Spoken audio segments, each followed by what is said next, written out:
A massa é uma aparição tão enigmática quanto universal, que, de repente, está lá onde antes nada havia. Algumas poucas pessoas podem ter estado reunidas, 5 ou 10 ou 12, não mais. Nada foi anunciado, nada esperado. De repente, fica tudo preto de gente.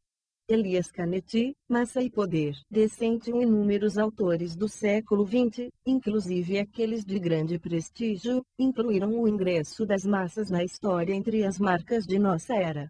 Isso aconteceu devido aos melhores conhecimentos que, com o apoio do mais sugestivo pensamento filosófico, foi dado aos séculos mais recentes conceber.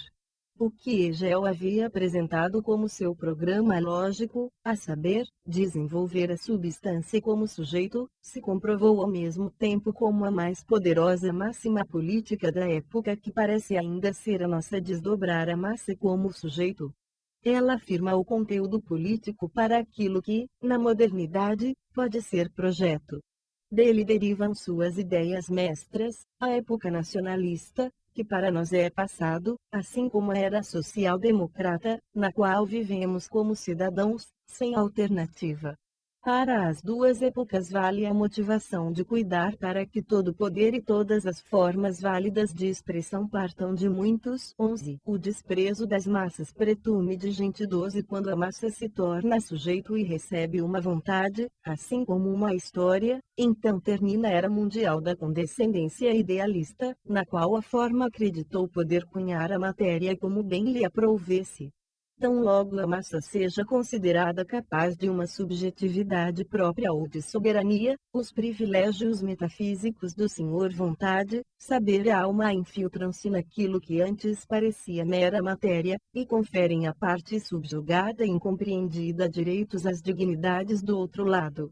O grande tema dos tempos modernos, a emancipação, abrange tudo o que rias lógicas e relações de dominação antiga se chamava o inferior e o outro, a matéria natural quase não sendo outra coisa que a multidão humana. O que era material disponível deve tornar-se forma livre, o que virou prestação de serviços deve compreender-se como sua finalidade própria. Só o fato de que a multidão moderna, ativada e subjetivada, passa a ser insistentemente chamada de massa pelos seus porta-vozes e pelos que a desprezam, já aponta para que a ascensão à soberania do maior número possa ser percebida como um processo inacabado, talvez inacabável.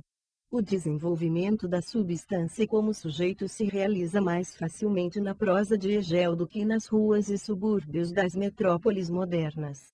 Entre os grandes autores da modernidade só existe um, salvo engano de minha parte, que vislumbrou a prosperidade da massa e sua invasão na história completamente desprovida de apoteoses filosófico-progressistas e sem superstições de ascensão dos jovens hegelianos. Estou falando de Elias Canetti, o qual, em analogia a George Steiner, que se descrevia como um anarquista platônico, poder-se-ia chamar de anarquista do pensamento antropológico. A ele se deve o livro mais duro e engenhoso deste século a respeito de sociedade e dos homens, Massa e Poder, uma obra que, desde a sua publicação em 1960, desperta desconfiança, desprezo e silêncio na maior parte dos sociólogos e filósofos sociais, porque se baseia na recusa de fazer o que sociólogos ex officio e quase sem exceção fazem, a saber, adular, sob formas da crítica, a sociedade atual, o seu objeto, que é ao mesmo tempo sua cliente. O vigor de Canetti é sua permanente descortesia, fundamentada na capacidade de sempre voltar a evocar sua experiência-chave da sociedade como uma massa violentamente ativada através dos séculos. Em 1927 ele, então com 22 anos, se viu em meio a uma revolta de trabalhadores vienenses e vivenciou como descambou a energia da ardente multidão ávida por descarregá-la no incêndio do Palácio da Justiça. A partir de então o tema que se manifesta no título de sua obra tardia tornou-se virulento nele, aquela inesquecível intuição paracinética de agitações coletivas que ele, tomado pelo entusiasmo, 13. O desprezo das massas pretume de gente. 14. Sentira na própria pele. Em sua confissão, tornei-me uma parte da massa, expressa-se a consciência, que se obriga a justificar aquela experiência vergonhosa e inspiradora. Podemos ousar a suposição de que o livro tem esse título porque o autor renunciou a nomeá-lo diretamente a partir de suas experiências pessoais, pois se tivesse escolhido esse caminho, então sua obra teria de se chamar Massa e Motim, Massa e Explosão, Massa e Arrebatamento. Para ele, não obstante, torna-se claro, como em nenhum outro lugar, o tema sociopsicológico básico do século XX, que diz: arrebatamento através do ruim e errado. Sem essa fórmula não se pode dizer que riscos se prendem ao ser massa. Tendo Marx ensinado que toda crítica começa com a crítica da religião, resta aprender com Canetti que a crítica não avança realmente se não desembocar numa diferenciação dos arrebatamentos ou numa triagem das boas e más abnegações. A fenomenologia do espírito das massas de Canetti segue, em seus primeiros passos, como tudo leva a crer, o programa de época do jovem hegelianismo, que seria desenvolver a massa como sujeito. É na cristalização da massa que ela reconhece o surgimento de um poderoso e suspeito ator na cena política. A certeza de que ao drama da massa autorizada pertencem as maiores cotas de futuro torna inevitável sua diferenciação. Desde o início, nas observações de Canetti, a ideia mistura-se ao caráter insuperavelmente indolente e impenetrável dessa formação do sujeito. Algumas poucas pessoas podem ter estado reunidas, 5 ou 10 ou 12, não mais. Nada foi anunciado, nada esperado. De repente fica tudo preto de gente. Canetti parece saber que, com tal formulação, ultrapassou os limites do sociologicamente normal e bem-vindo, pois toda a teoria da sociedade empregada pela opinião pública, sobretudo, quando se pretende crítica, deve falar de tudo o que é possível, não apenas desse escândalo do pretume humano. Ao insistir nessa evidência mal vista, a arte descritiva de Canetti dá o melhor de si. Onde fica tudo preto de gente, lá se revela a essência da massa como a pura sucção. A via da sucção leva para baixo e para o meio. Muitos não sabem o que aconteceu, não têm nada a dizer diante de perguntas, mas têm pressa de estar onde está a maioria. O movimento de um, diz-se, é comunicado aos outros, mas isto não é tudo, eles têm um objetivo. Está aí antes que tenham encontrado uma palavra para ele, o objetivo é o que há de mais preto local onde a maioria das pessoas está reunida. 15. O desprezo das massas pretume de gente. 16. De repente fica tudo preto de gente, para quem se importa com a causa das emancipações. A sublevação das massas à categoria de sujeito ocorre nessa formulação uma afronta desagradavelmente ressoante. Nessa expressão entra em colapso a visão romântico-racional do sujeito democrático, que poderia saber o que quer, dissipou-se o sonho do coletivo autotransparente, o fantasma sociofilosófico de um abraço entre espírito do mundo e coletivo despedaça-se num bloco de indissolúvel escuridão, pretume humano. A intuição de Canetti salienta a maldosa e claramente a circunstância de que já na primeira constituição do sujeito da massa prevalecem os motivos opacos. Pois na massa reúnem-se os excitados indivíduos não para aquilo que a mitologia da discussão chama de público, mais do que isso, condensam-se numa mancha, formam nódoas humanas, afluem para o local onde está o mais preto deles mesmos. O princípio no ajuntamento humano mostra que já na cena primária da formação coletiva do eu existe um excesso de matéria humana, e que a ideia nobre de desenvolver a massa como sujeito a priori é sabotada por esse excesso. A expressão massa nas exposições de Canetti passa a ser um termo que articula o bloqueio da subjetivação no momento de sua própria realização, razão pela qual a massa, compreendida como massa-ajuntamento, não pode ser encontrada em outro lugar senão no estado da pseudo-emancipação e da semissubjetividade como algo vago, frágil, abre aspas, diferenciado, conduzido por correntes de imitação e excitações epidêmicas. Algo fáunico feminino, pré-explosivo, que em sua real averiguação registra grandes semelhanças com os retratos que dele fizeram os velhos mestres da psicologia de massas Gabriel Tarde, Gustave Le Bon, Sigmund Freud. Também Canetti não deixa de enfatizar o caráter regressivo da cristalização das massas. Ele salienta que nas situações burguesas um sistema implacável das distâncias do eu isola os indivíduos e cada um por si confere posse ao solitário esforço do dever ser si mesmo. Ninguém pode chegar perto, ninguém à altura do outro. 2. O ajuntamento, ao contrário, caem as distâncias. Onde o pretume humano é mais denso, lá começa a agir a sucção de uma desinibição milagrosa. A massa-ajuntamento vive, como pode atestar nosso autor, da vontade de descarga. Somente todos juntos podem libertar-se de seus fardos de distância. É exatamente isto que acontece na massa. Na descarga são eliminadas as separações e todos se sentem iguais. Nessa densidade, já que quase não há lugar entre eles, um está tão próximo do outro. De acordo com uma caracterização de Tarde. 2. Macion de Mast, página 16, editora Brás, Massa e Poder. São Paulo, Companhia das Letras, 1995. 17. Massas preto mede quanto de si mesmo. É monstruoso o alívio que se tem com isso.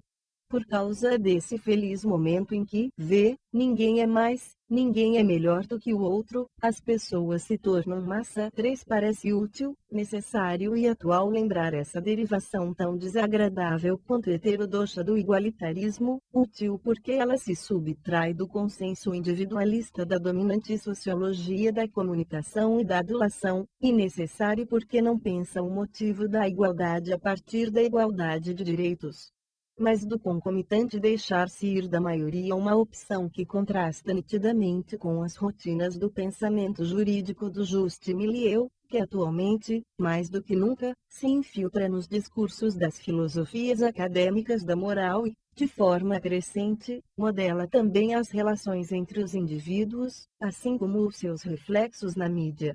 De repente fica tudo preto de gente. Não me escapa, de fato, que nessa reviravolta vibre um tom que não é de hoje, embora não chegue a ser anacrônico. A expressão de que Canetti se serve envelheceu por se basear numa fase da modernização social, na qual o novo sujeito das massas, não importando que se o chame de povo ou a plebe ou o proletariado ou a opinião pública, ainda pode reunir-se. 18. 3. Macion de Mast, página 17. Aparecer diante de si mesmo como multidão presente com um tom singular, uma excitação singular e um ato singular. Tudo preto de gente. Essa figura de linguagem faz parte de uma era das massas ajuntamento, ou, como também se poderia dizer, das massas da genião e da presença, cuja característica consiste no fato de que grandes números de pessoas, milhares, dezenas de milhares, centenas de milhares, milhões no caso mais extremo, vivenciam a si mesmas como uma grandeza apta à reunião, na medida em que vão confluir num jucal, que a todos acolhe, e nessa reunião maciça ganham uma enorme auto-experiência como coletivo requerente, exigente, usuário da palavra e que emana violência. É mérito de Canetti ter fixado teoricamente esse estágio da modernização, no qual o fenômeno da multidão capaz de se reunir diante de si mesma e para si mesma esteve presente nas cenas cruciais do espaço psicopolítico moderno. Se, em suas análises, percebemos um aspecto ao qual não podemos atribuir traços completamente contemporâneos, então o motivo disso deve ser procurado sobretudo na circunstância de que no meio século decorrido entre a concepção de massa e poder e o presente, ocorreu uma mudança radical da sociedade moderna, que modificou fundamentalmente seu estado de agregação como pluralidade organizada. As massas atuais pararam essencialmente 19. O desprezo das massas pretume de gente, e tf. de ser massas de reuniões e ajuntamentos, elas entraram num regime no qual o caráter de massas não se expressa mais na reunião física, mas de participação em programas de meios de comunicação de massa.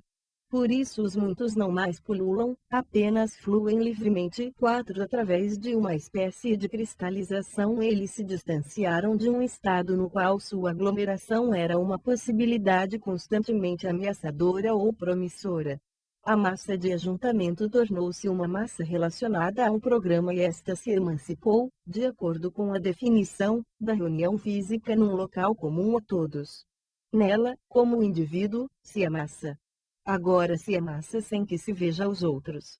A consequência disso é que as sociedades de hoje, ou se pode dizer, as pós-modernas, não mais se orientaram primariamente pelas suas próprias experiências corporais, mas se observam apenas por meio de círculos das comunicações de massa, de discursos, modas, programas e celebridades. Aqui o individualismo de massa 5 de nossa época tem o seu motivo sistêmico. É o reflexo daquilo que hoje, mais do que nunca, é massa, também sem se reunir como tal. 4. Hans Freyer, Theorie des Gegenwartigens et Auters. Stuttgart, 1955, página 224, 5. A expressão já aparece, c.m. 1924, usada por Werner Sombartender Proletarische Sozialismus, Sozialismus una Soziale Bewegung, n. 10, v. 2, página 103, 20 para lembrar o psicólogo social David Riesman, Telounicron disse aos indivíduos constantemente desligados do corpo coletivo, cercados por campos de força da mídia. Em sua multiplicidade ilimitada. Em seu abandono organizado, como Hannah Arendt chamou a situação psicossocial do início das dominações totalitárias, eles formam a matéria-prima de todos os experimentos antigos e futuros da dominação totalitária e midiática. A massa não reunida e não reunível na sociedade pós-moderna não possui mais, por essa razão, um sentimento de corpo e espaço próprios, ela não se vê mais confluir e agir, não sente mais sua natureza pulsante, não produz mais um grito conjunto. Distancia-se cada vez mais da possibilidade de passar de suas rotinas práticas indolentes para um aguçamento revolucionário. Seu estado corresponde ao de um grupo gaseiforme, cujas partículas oscilam cada uma por si em espaços próprios, com respectivas cargas próprias de força de desejo e negatividade pré-política, e cada uma por si resistindo diante dos receptores de programa, renovando a dedicação à tentativa solitária de elevar-se ou divertir-se. A cada década, porque a nova massa passa nesse seu estado decomposto ou desagregado, ela continua perdendo todo sentido para o lado impulsivo, infecciosamente borbulhante e arrebatadoramente pânico, do estar aidas e em conjuntos que se contam 21, o desprezo das massas pretume de gente 22 em milhões e milhões. Mas, se observamos bem, em tais milhões de indivíduos isolados aparecem ao fim e ao cabo mais os traços comuns que os individuais, mesmo que jamais se aglomerem em massa urgente, mesmo que então cada um deles permaneça imbuído pelo sentimento de sua singularidade e de sua distância de todos os outros. Massas que não se reúnem mais efetivamente tendem com o tempo a perder a consciência de sua potência política.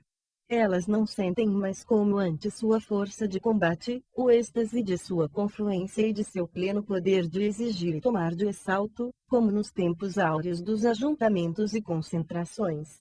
A massa pós-moderna é massa sem potencial, uma soma de microanarquias e solidões que mal lembra o tempo em que, incitada e conscientizada pelos seus porta-vozes e secretários gerais, deveria e queria fazer história como coletivo prene de expressão.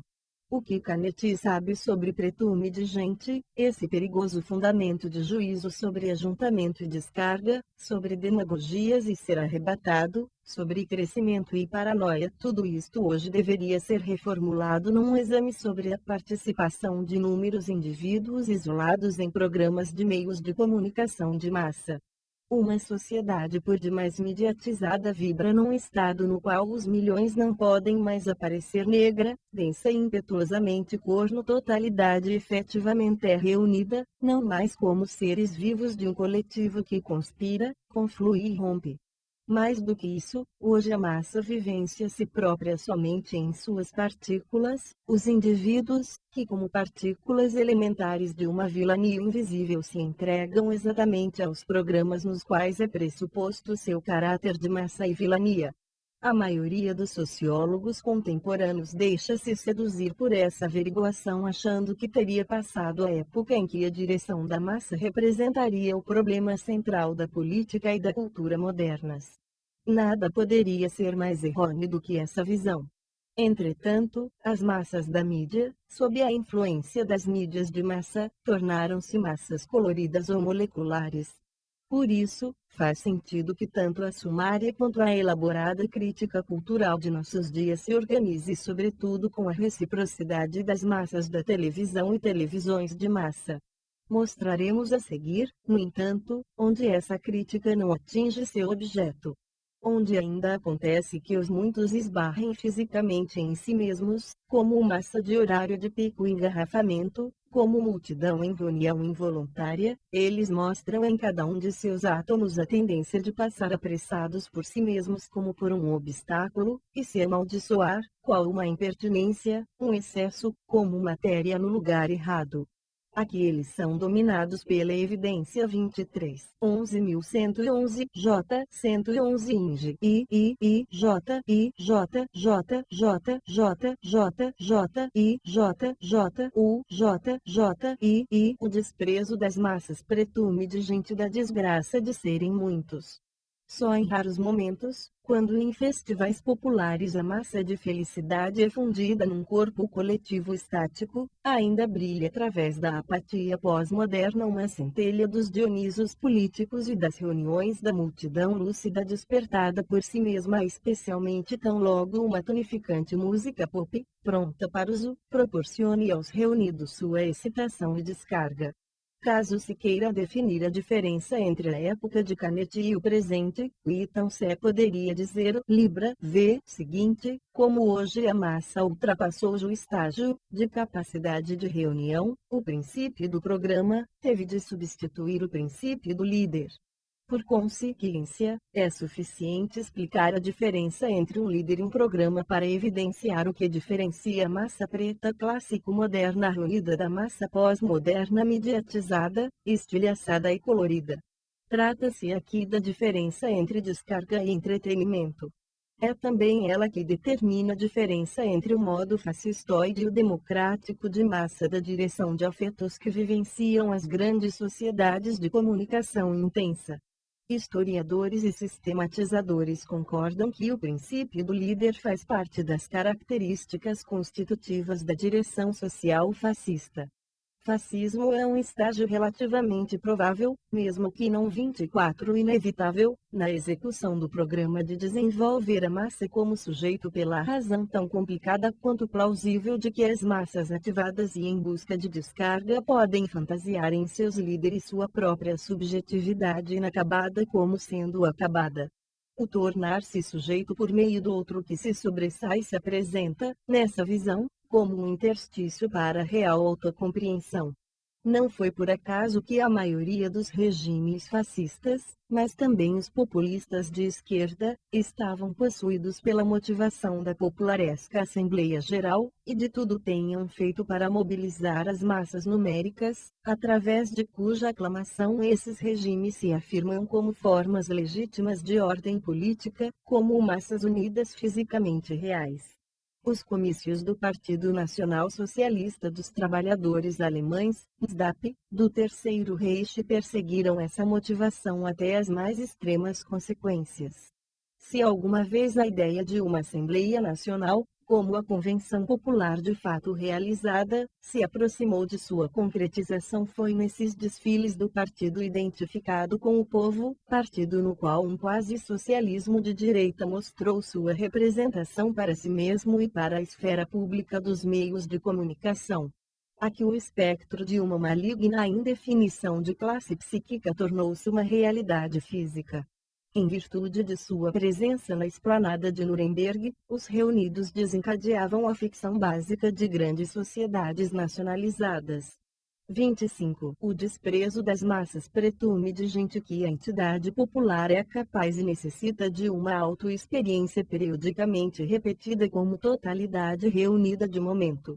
Nessas procissões rijas e pesadas, as massas molares formadas se entregavam à ideia de que se lhes defrontava, em pessoa e visivelmente, o ápice de si mesmas na forma do Führer. Durante a missa hipnótica 6 pretendia-se a fusão entre massa e Führer como eficaz selo do projeto de trazer para si a massa como sujeito.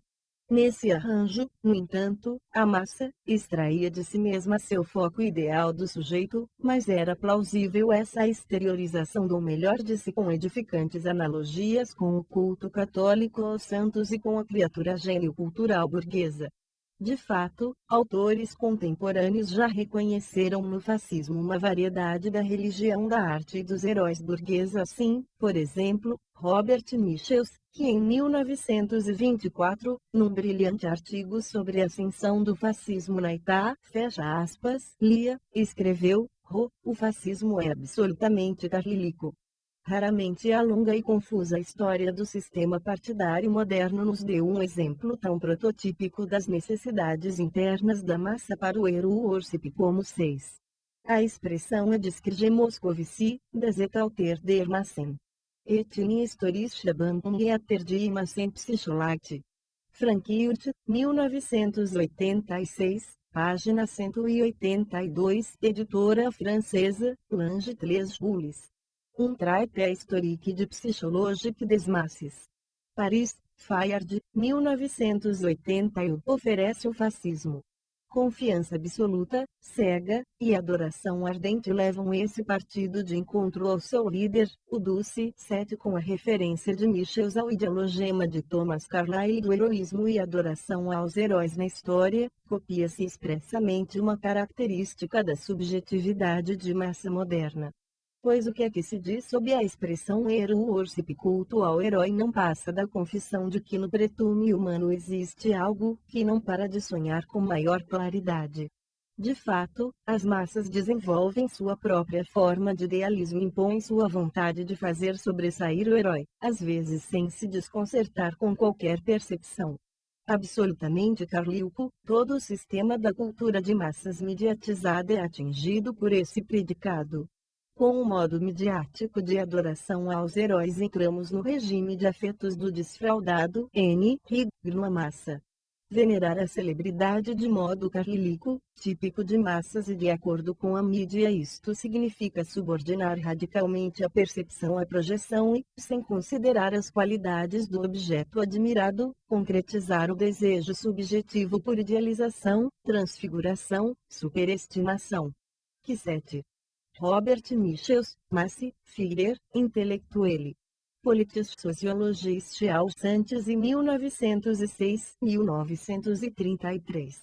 Frankfurt e Nova York, 1987, página 293, 26, 27. O desprezo das massas pretume de gente. Michels qualificasse admiração e veneração como necessidades internas da massa, expressa o juízo de que a massa também e justamente, em seu estado gregário de semi-subjetividade confluente e em busca de descarga, insiste em ver refletido de fora seu próprio resultado na confirmação transfigurante. O mecanismo de identificação une-se, assim, à regressão do espectador treinado, no aspecto cultural de massa, para produzir discípulos suficientemente narcotizados.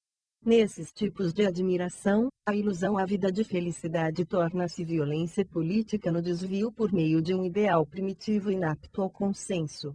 Lá onde é venerado dessa maneira, o objeto de adoração não é procurado na vertical, mas encontrado na mesma altura, vis-à-vis. Sem conhecimento dessas alianças narcopolíticas, as batalhas e fantasmas e guerras de mídia do século XX permanecem para sempre apenas turbulências irracionais, as quais uma pesquisa tipicamente burguesa anexará o predicado incompreensível. Para nenhum culto à personalidade deste século, vale mais a fórmula da idealização horizontal do que para a Hitlermania, que, de acordo com a sua substância, nunca foi outra coisa senão uma auto-adoração da mais lasciva mediocridade, com a ajuda da figura do líder como um meio público de culto. Também o culto à personalidade é uma fase do Pro 28 grama de desenvolver a massa como sujeito.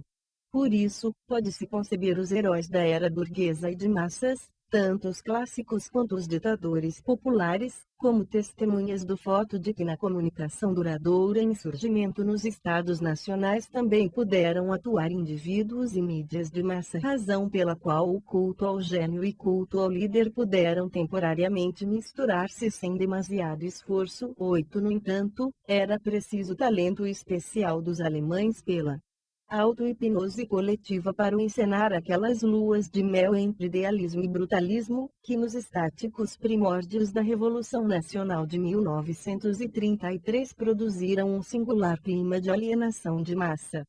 Thomas Mann representava o juízo de uma minoria quando, em setembro de 1939, já decidido a emigrar para os Estados Unidos, diagnosticava os alemães como um povo que tinha passado a venerar a ignorância e a rudeza. 9. Essa veneração, contudo, era apenas uma forma teimosa do desejo de reconhecimento.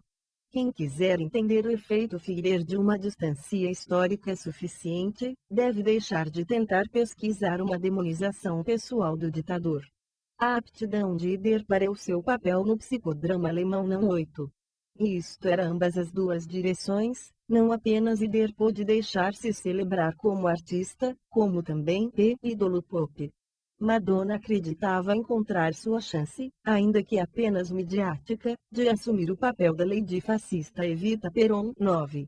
Neuronanschau, 1999, 4. O Caderno, página 177, 29. O desprezo das massas pretume de Goethe se baseava em capacidades incomuns ou carismas brilhando ao longe, mas em sua vulgaridade inatingivelmente evidente na disposição resultante de berrar do fundo da alma para grandes multidões.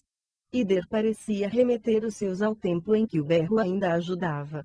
Desse ponto de vista, ele foi o artista de ação de maior sucesso do século XX.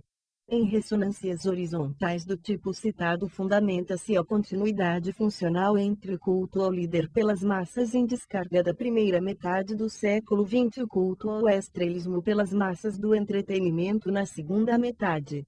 O segredo do Führer de antes e dos astros de hoje consiste no fato de que são tão semelhantes aos seus mais apáticos e admiradores como não o ousaria supor qualquer houve de que, se mesmo eminentes intelectuais alemães participaram do salto mortaleu ao primitivismo 10, isso não desmente absolutamente estas conexões, e sim deixa visível a superfície de contato a partir da qual foi possível a aliança entre populacho e elite. 11. De acordo com Hannah Arendt, é o ponto em que a impotência desorganizada de inúmeros indivíduos passa para o abandono organizado dos muitos que se deixam tomar das Rediger Safransky, e Meister aus Deutschland.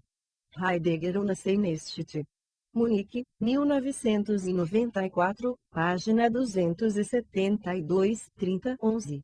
Hannah Arendt, Semente und Ursprung Totaleranschaft. Munique, 1986, página 702, 25. Tanto pelos movimentos totalitários como pelos entretenimentos totais. No que diz respeito às qualificações de Adolf Hitler, os resultados são conhecidos, na medida em que se entregava como líder, ele não era absolutamente um contraente destacado das massas por ele conduzidas, mas o seu subordinado e sua essência. Ele possuía quando queria a ordem imperativa da vilania. Ele não entrou em campo em função de alguma extraordinariedade, mas por sua inequívoca rudeza e pela manifestação de sua trivialidade. Se havia alguma coisa de especial nele, isto residia somente na circunstância de que parecia ter inventado em tudo a sua própria vulgaridade, como se fosse o primeiro a ter reconhecido na vilania em si um objetivo que se podia perseguir até o fim. Neste sentido, a autoconsciência de Hitler de ser a encarnação de um destino era adequada ao seu papel histórico na mídia. Nele o narcisismo vulgar tornou-se próprio para os palcos. O sonho do grande sucesso sem mérito tornou-se verdadeiro nele, através dele, para inúmeras pessoas. Por ser capaz de reunir em si as infâmias sonhadoras dos mais variados grupos, ele provocava atração nas mais diversas partes. somente como um meio multivulgar, era capaz de formar o denominador comum de sua partícula de sequazes. Irmão, e dele estendia a mão para todos que queriam realizar fatalidades em seu próprio favor. 31 Leu o desprezo das massas pretume de gente. 32 Quem sempre estivesse pronto para extinguir a percepção para melhor poder fantasiar o Salvador, até mesmo o Salvador da cultura anunciado pelos georgianos, poderia enganar-se como quisesse com essa máscara. Mas mesmo se as massas não pudessem reconhecer sem ajuda que tinham diante de si uma marionete perversa, um filhinho de mamãe encouraçado, coprófilo, impotente e com explícitas tendências suicidas, seus traços de caráter histéricos, ordinariamente megalomaníacos e cômicos estavam desde o início direta e publicamente evidentes. Por isso os documentos fotográficos ainda hoje dizem mais sobre ele do que biografias de centenas de páginas. Ele é sempre visto posando para as ilusões das massas. Quando falta a pose, resta somente a nulidade do furioso meio desprovido de caráter. Hitler, o coletor de ilusões e político hipnotizador, não era absolutamente talentoso, sob nenhum aspecto uma personalidade criadora. Para o seu êxito bastava que pudesse ser um receptor popular. Ninguém que fosse paciente o bastante para um segundo olhar poderia confundi-lo com uma pessoa talentosa, mesmo que Winifred Wagner, a viúva nada alegre, calculadamente tenha preferido jogar-lhe belos olhares nos anos críticos. A conspiração contra a percepção sabia exatamente o que não queria ver.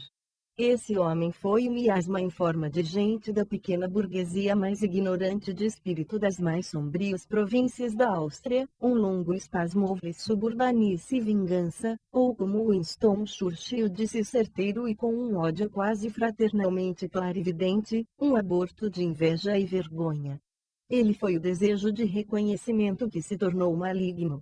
Mas como as massas psiquicamente famintas e as partes frágeis da elite farejaram nesse homem público sua inconfundível pessoalidade, como não era necessário erguer os olhos para ele para esgotá-lo, como bastava ligar igualitariamente a própria vulgaridade rancorosa e a putrefata incapacidade para a vida dele para acreditá-lo sublime e elevado por si mesmo até a glória, como não era senhor. Mas alguém oriundo de onde era ampla a base, como era um delegado horizontal, o ativista, o animador do ódio, o bem compreensível vociferante da vizinhança, que se ofereceu como container das frustrações da massa doce, ou seja, somente por isso, como ele não era diferente demais, não era superior, não era realmente talentoso, não era bonito e sobretudo, como não agia distintamente, podia estar certo da concordância de numerosos. Muitos para suas rudezas e petulantose. O teorema dos políticos como contêineres emocionais remete a Lloyd de Mouse. Ver também Thomas Macho, Container der Aufmerksamkeit. Reflexioner über Aufrichtigkeit in der Politik, in Peter Kemper, Org, Opfer der Macht. Mussen Politiker Ehrliche Seine, Frankfurt e Leipzig, 1994, página 194, 207, 33. O desprezo das massas pretume de Kant. 34 Cias, para a sua biologia ruidosa e seu grunhido de crueldade e grandeza. Hans Pfitzner compreendeu definitivamente o fenômeno Hitler quando, quase acidentalmente, falou do Führer como um Prometeu desacorrentado, uma palavra na qual o caso de amor das massas com seu herói é mostrado com o seu título correto, definitivo e suficientemente cômico. Direto, Ider foi o inconfundível produto de uma invenção de figuras do modo de projeção horizontal dos meios de comunicação de massa e justamente nessa qualidade, como espectro carlílico, ele permanece irreconhecível como portador de uma função que também, depois da conversão da descarga política para o entretenimento não político, permaneceu característica da administração dos afetos de democracias de massa liberais. Com o programa carlílico, começou a fase aguda da cultura de massas. Ele introduz a refuncionalização da tensão vertical para o reflexo horizontal. Sob esse signo começa a destruição de hierarquias, cuja ambivalência se desenvolve de forma crescente no experimento da modernidade. Quando as massas agitadas correram atrás de seu herói, equipararam-se às pessoas na sucção do ajuntamento, sobre as quais Canetti disse, elas têm um objetivo. Ele existe antes que tenham encontrado palavras para ele, o objetivo é o mais negro. Um indivíduo único também pode acrescentar o estar a idosem da massa de forma tão concisa que pode tornar-se cerne do ajuntamento. Num único indivíduo, num tal furor, num astro da mídia, de fato fica tudo preto de gente. Otis, 35.